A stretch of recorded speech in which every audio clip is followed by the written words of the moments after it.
तो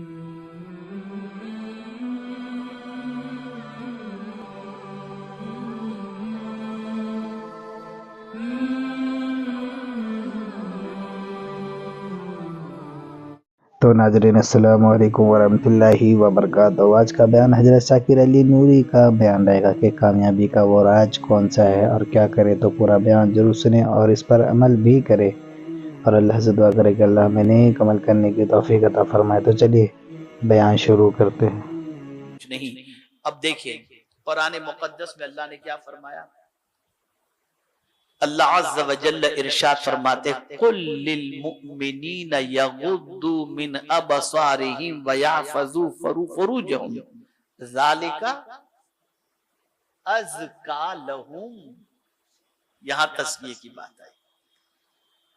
मेरे महबूब सल्लल्लाहु अलैहि वसल्लम आप मोमिनों से फरमा दे कि वो अपनी निगाहों को नीची रखें और अपनी शर्मगाह की हिफाजत करें।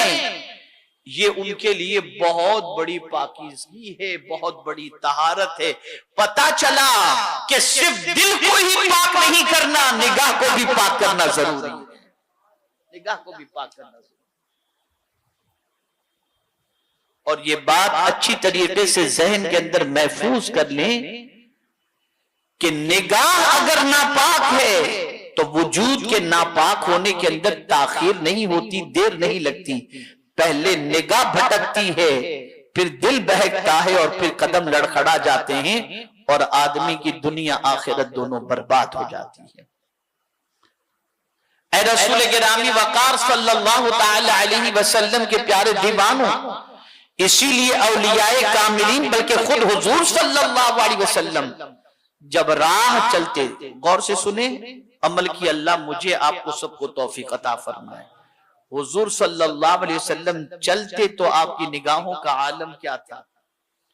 इसी को आला हजरत अजीमुल बरकत इमाम इश्क व मोहब्बत ने कहा, नीची आंखों की शर्मो हया पर दुरूद, ऊंची बीनी की रिफात पे लाखों सलाम।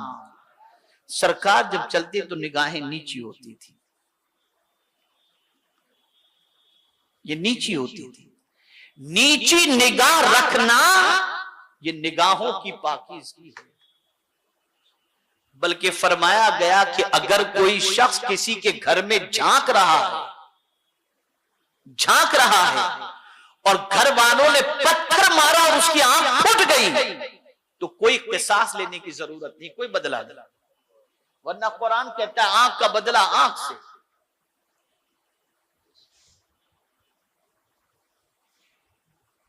आज इतनी निगाह गंदी हो गई, इतनी गंदी हो गई कि अल-अयाज़ु बिल्लाह, बाहर निकलो तो अल्लाह खैर फरमाए क्या पोजीशन होती है। कॉलेज की सीढ़ी पर देख लीजिए, आप यूनिवर्सिटी में देख लीजिए, आज कॉलेज की लड़कियों की जो कॉलेज होती है और वो जब निकलती हैं तो बाहर खड़े रहने वाले नौजवानों को देख लीजिए, राह चलने वाली लड़कियों को ताकने झांकने का सिस्टम देख लीजिए। अब जब निगाह ही गंदी हो गई है, निगाह ही गंदी हो गई है, तो आप कामयाब कहां से होंगे। मुझे बड़ी प्यारी बात याद आ रही है, अल्लाह अकबर, बड़ी प्यारी, अल्लाह का करम है, बात याद आ गई, बहुत समझने वाली बात है। जब अजमेर की धरती पर तशरीफ लाए और ये कहा गया कि आप जहां कयाम पजीर थे, कहा गया उठ जाओ, ये हमारे ऊंटों की बैठने की जगह है। तो ख्वाजा साहब तो उठ गए, लेकिन फरमाया ऊंट यहीं बैठे रहेंगे। फिर ऊंट बैठे तो उठे ही नहीं। फिर आकर के माफी मांगी गई, तब जाकर के ऊंट को वहां से उठने के लिए कहा गया, ऊंट उठ गए। ख्वाजा साहब बैठे हुए थे अपने मस्त।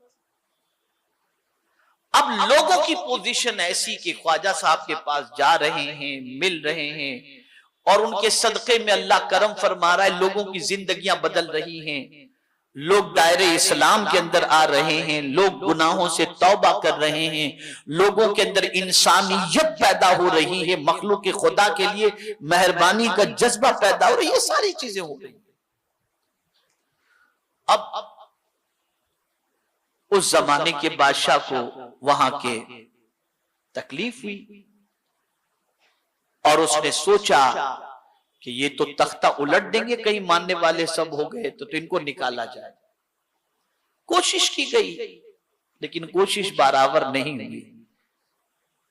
तो फिर जो हरबा इस्तेमाल किया गया उसे समझिए, पूरा तफसीली वाकया है, मैं उस लंबे तक नहीं जाता, निगाह के हवाले से समझाता हूं। तो उस जमाने में उसके पास, पृथ्वीराज के पास जादूगर थे, जादूगरों की फौज थी। उसने जादूगरों को बुलाया और कहा कि भाई अब तुम जादू के जरिए इनको हटाओ। सबने कोशिश की, एड़ी चोटी का जोर लगाया, लेकिन ख्वाजा साहब पर किसी का जादू नहीं चला।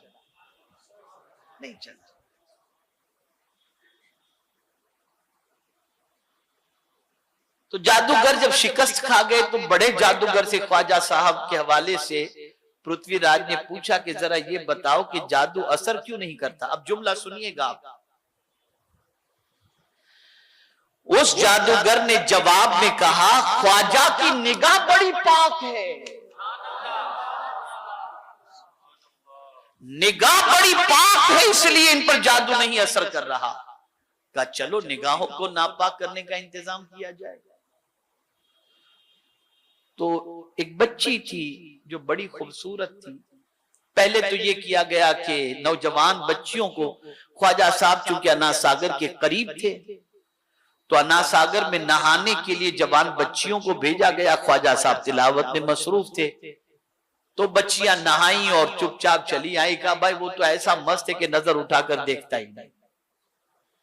फिर एक बच्ची को बुलाया गया और उससे कहा गया, तेरे हुस्न की तारीफ पूरे शहर में हो रही है, तुझे देखने के लिए सब बेचैन हैं, जरा अपने हुस्न के जादू में मोइनुद्दीन को गिरफ्तार कर ले। कहा बाएं हाथ का खेल है, बाएं हाथ का खेल।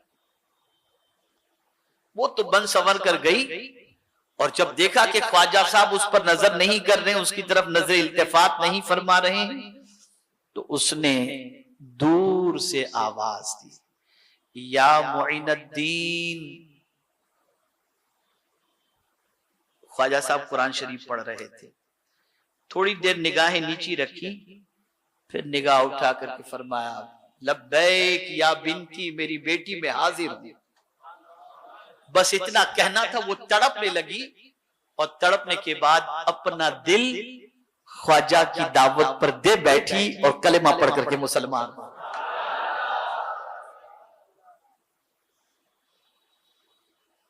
निगाह का पाक होना बहुत जरूरी है,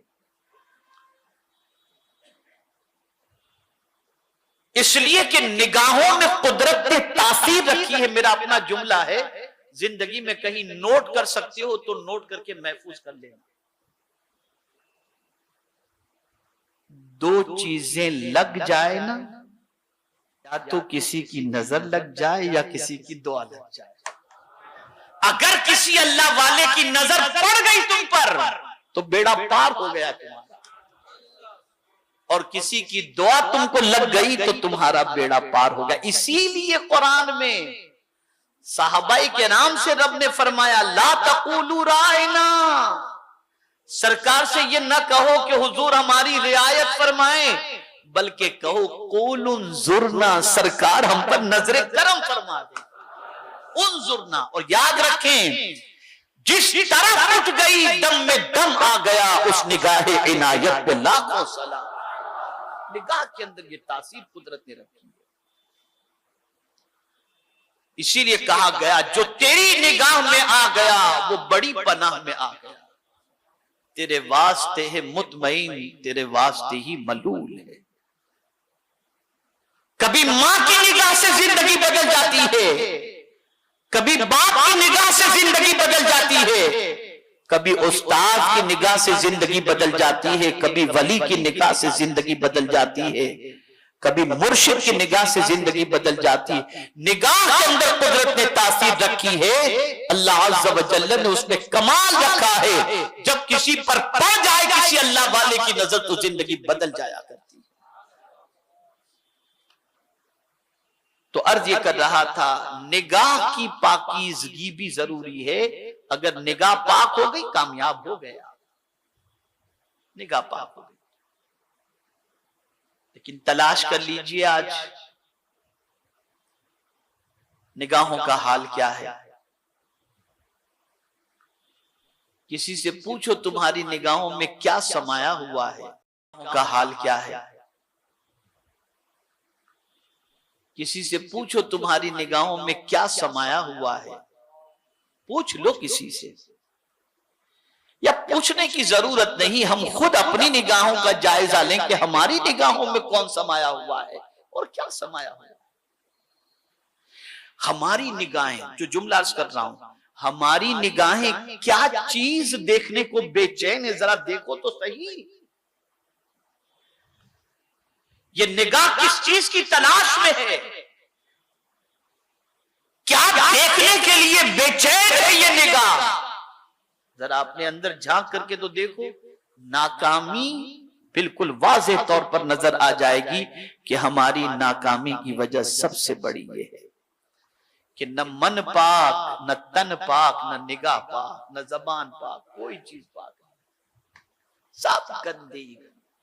दिमाग भी नापाक, दिमाग भी गंदे ख्यालात में डूबे हुए रहते हैं। बर्बाद कर दी हमारी इस नापाकी ने कि आज हम कहीं के नहीं रहे। और जब किसी का सरकार सल्लल्लाहु अलैहि वसल्लम से इश्क बेपनाह हो जाता है तो वो अपनी निगाहों के बारे में यही कहता है, कुछ ऐसा कर दे मेरे किरदगार आंखों में, हमेशा नक्श रहे रूए यार आंखों में। उन्हें न देखा तो किस काम की है ये आंखें, कि देखने की है सारी बहार आंखों में। ये आंखें तो हुजूर को देखने के लिए हैं। गंदी कर चुकी हमारी कौम, अपनी आंखों को गंदी कर चुकी। कुरान देखने का टाइम नहीं, लेकिन मुझे तफसील नहीं बतानी।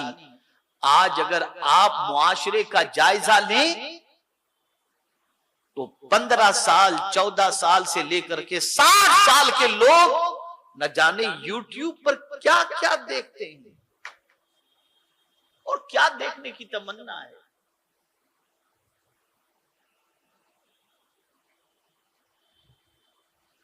तो कुरान कहता है निगाह को पाक करना, जिस तरीके से दिल को पाक करना है ऐसे निगाह को, इसी तरह से सियासत को भी पाक करने के बारे में फरमाया।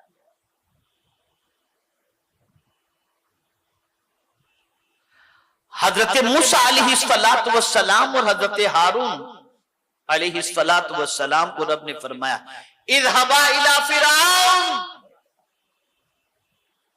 पाक करो, जाओ फिरौन के पास, दोनों वो सरकश हो गया है, और उनसे कहो, तज़किये के लिए कहो, पाकीज़गी के लिए कहो, सुथराई के लिए कहो।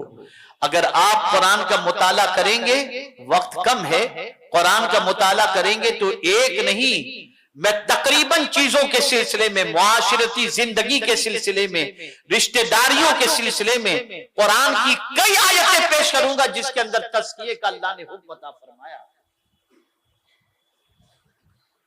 लेकिन फोकस सबसे ज्यादा दिल की तरफ। वजह क्या है?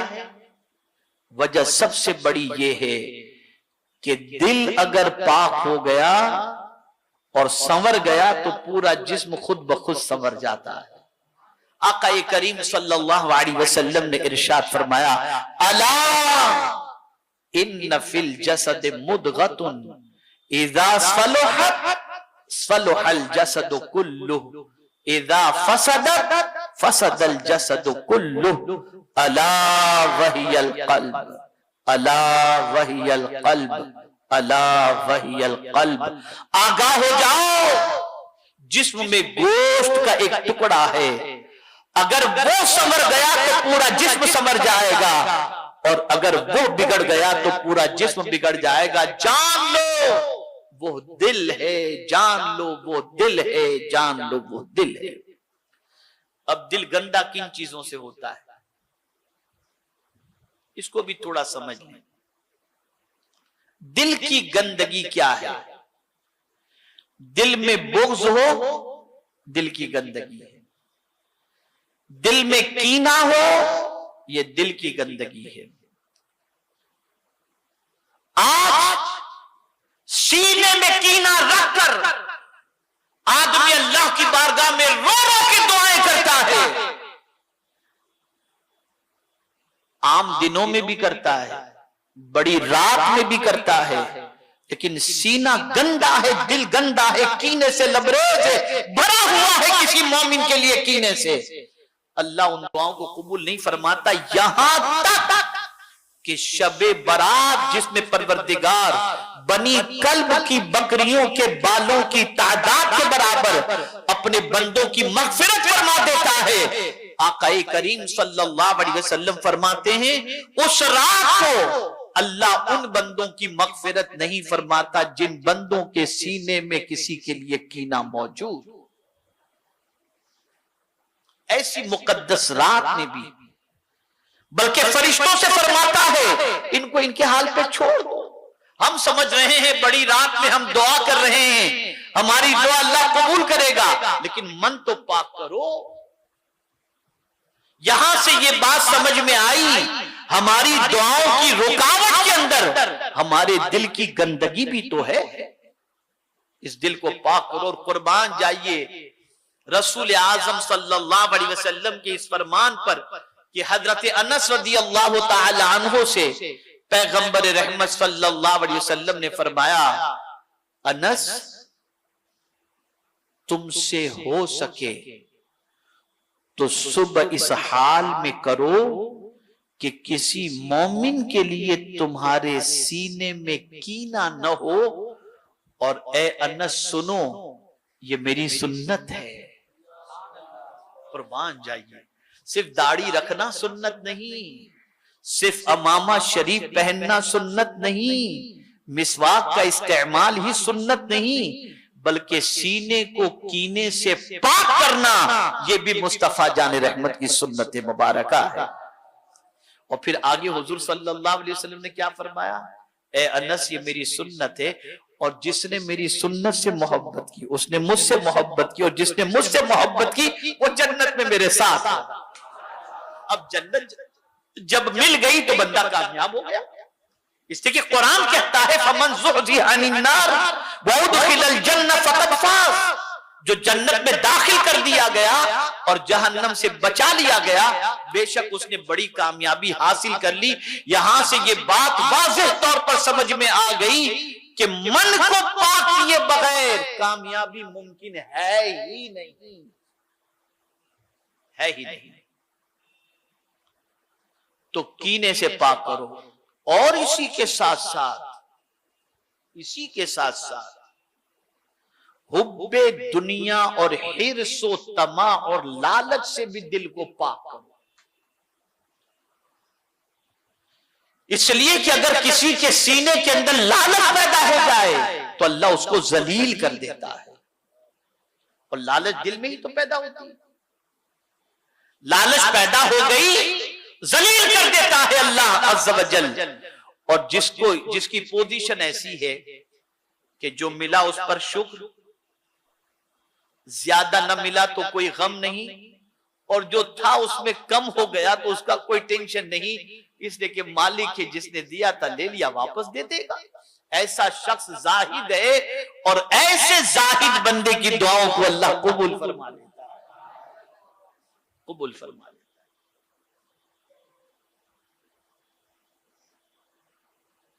तो लालच, हदीस मुबारका में आक़ाए करीम सल्लल्लाहु अलैहि वसल्लम ने इरशाद फरमाया, मन क़नाअ जल्ला व मन तमअ ज़ल्ला, जिसने कनाअत इख्तियार की अल्लाह उसे बुजुर्गी अता फरमा देता है, और जिसने लालच की वो जलील हो गया, वो जलील हो गया, वो जलील हो गया। अब जहां लालच करनी चाहिए वहां हम नहीं कर रहे। लालच किस चीज में करनी चाहिए? किसी को अपने से ज्यादा इल्म वाला देखे तो लालच करो, ए अल्लाह मुझे इससे ज्यादा अता फरमा और मुझे इल्म अता, लालच करो। किसी को इबादत के अंदर आपने अपने से ज्यादा पाया, ए अल्लाह इससे ज्यादा मुझे तौफीक अता फरमा। लेकिन यहाँ तो माल के अंदर लालच कर रहे हैं ना, ये सबसे बड़ा मसला है। इज्जत के बारे में लालच कर रहे हैं, इसको इज्जत इतनी मिली, इसको माल इतना मिला, मुझे क्यों नहीं मिला, पता नहीं क्या क्या हम कर रहे हैं। मेरे प्यारे आका सल्लल्लाहु ताला अलैहि वसल्लम के प्यारे दीवानों, तो अपने दिल को पाक करो, अपनी ज़बान को पाक करो, अपनी सोच को पाक करो, और साथ ही साथ अपनी निगाह को पाक करो, अपने अखलाक को पाक करो, अपनी आदतों को पाक करो।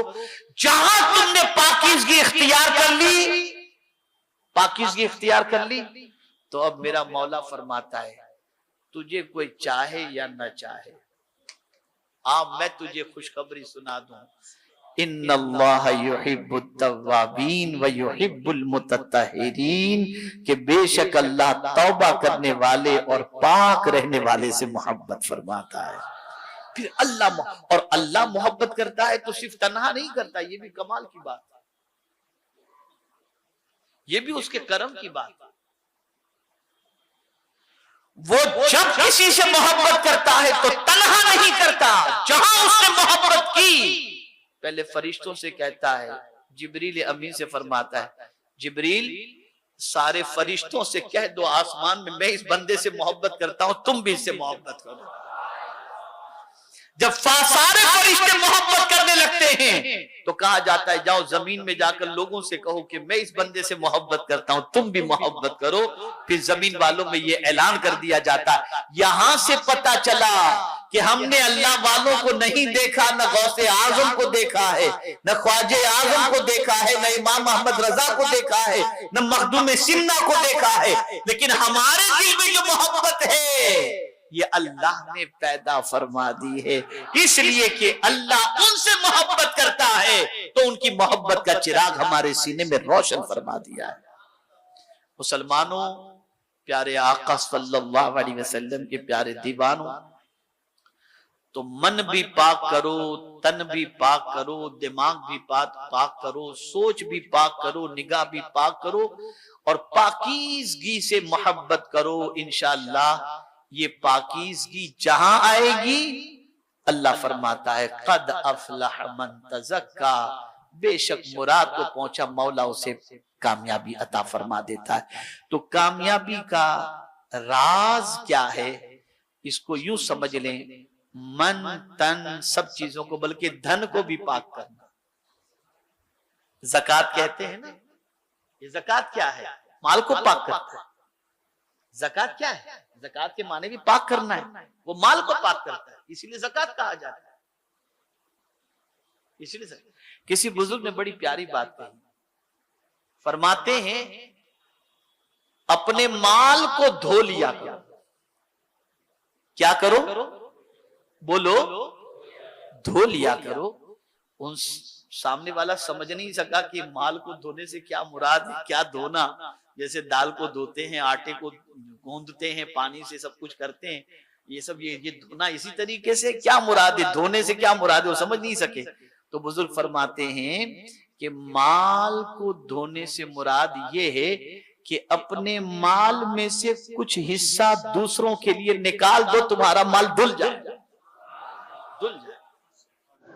तो नाज़रीन, वीडियो अगर अच्छी लगी तो जरूर वीडियो को लाइक करें, और हमारे चैनल पर अगर नए हैं तो जरूर सब्सक्राइब करें, और अल्लाह से दुआ करें कि अल्लाह हमें नेक अमल करने की तौफीक अता फरमाए।